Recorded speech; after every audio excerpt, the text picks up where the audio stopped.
Hello and welcome to the inaugural edition of Chevrolet's Inside High School Football. I'm your host, Randy McElvoy, and for the next 18 weeks, we'll be bringing you all of the highlights and stories from across the area.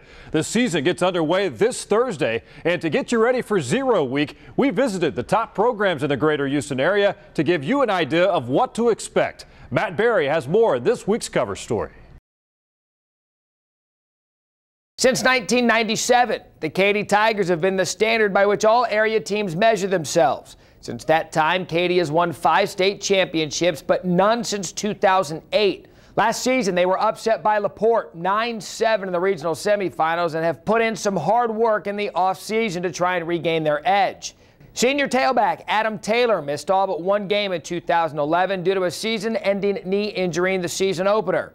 He's been rehabbing ever since and feels like he's 100%. Now, I'm just glad that I had to work really hard during the offseason to get back to where I was last year, even better, so I can have a great year this year.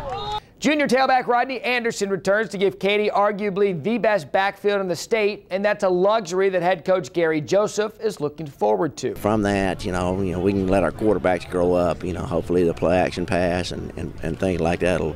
That's been our game anyway. But give our quarterback the chance to grow up. And by the end of the year, that we ought to have a good football team.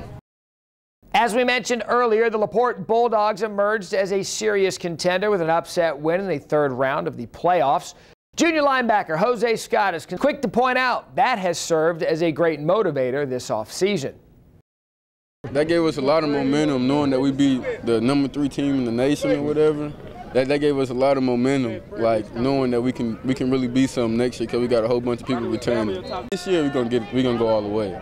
Scott's ability to dominate on the defensive side of the ball is well documented as he took back several passes for touchdowns and has also contributed as a running back. With 15 starters back and Scott's ability to impact the game on both sides of the ball, LaPorte will be a team to be reckoned with this fall.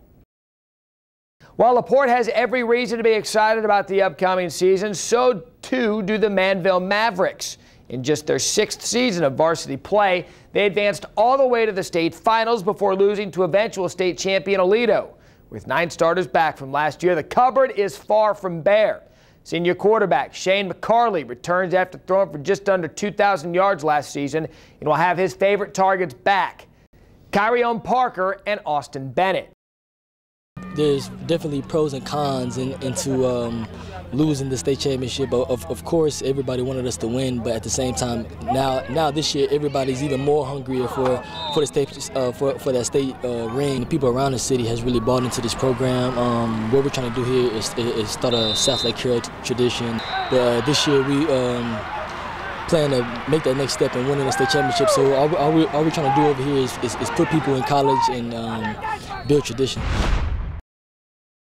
Another school that's short on tradition but long on talent is Klein Collins. Head coach Drew Svoboda has led the Tigers to a 37-8 record since taking over in 2008. This season, he'll be counting heavily upon senior tailback Marcus Goodson. Marcus is the younger brother of Michael Goodson, who starred at Texas A&M, and on the basketball hardwood, his brother Dimitri Goodson went on to excel at Gonzaga University. When it comes to talent, Svoboda admits there is no substitute. I've coached every one of his brothers, actually, and coming through Klein Collins, and he's a really good football player. He's just got a high football IQ. Absolutely. I mean, it's hard to win football games without good football players, and any coach will tell you that. So having guys like that, him and some of the other guys we have, make a big difference, obviously, to winning football games. The Klein Collins coaching staff knows that playing in one of the state's toughest districts could pay big dividends come playoff time. When you step on the field in our district and the districts around us, it's just there's future Division I football players and just really good high school football players out there every single game, and you don't have to look far to find the next best thing.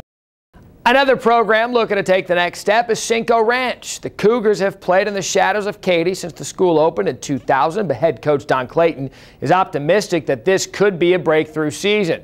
That's due in large part to the return of senior tailback Jamel James. James finished with 1,100 yards and 13 touchdowns on the ground. While that's a good season for most, those numbers figure to improve greatly this fall. He's a rare talent, and he'd be the first to tell you he didn't have the type of year he wanted last year. I think he tried to do too much, and then a variety of things. He didn't have the type of season he wanted to have, and I think he'll be the first to tell you that he's got a lot to prove this year, and we're excited about that part because we feel like that he's going to be a man on a mission. And when you put the ball in a 220-pound running back who's on a mission, okay, that's a good thing to have. Another team on a mission is the Woodlands. The Highlanders are coming off one of the strongest seasons in school history after going 12-2 and advancing to the regional finals last season. With 11 starters back, they'll have the experience to make another strong push. Senior tight end Jamie Taylor is a versatile athlete who figures to be a big part of the offense. He knows that last year's experience will be invaluable for a team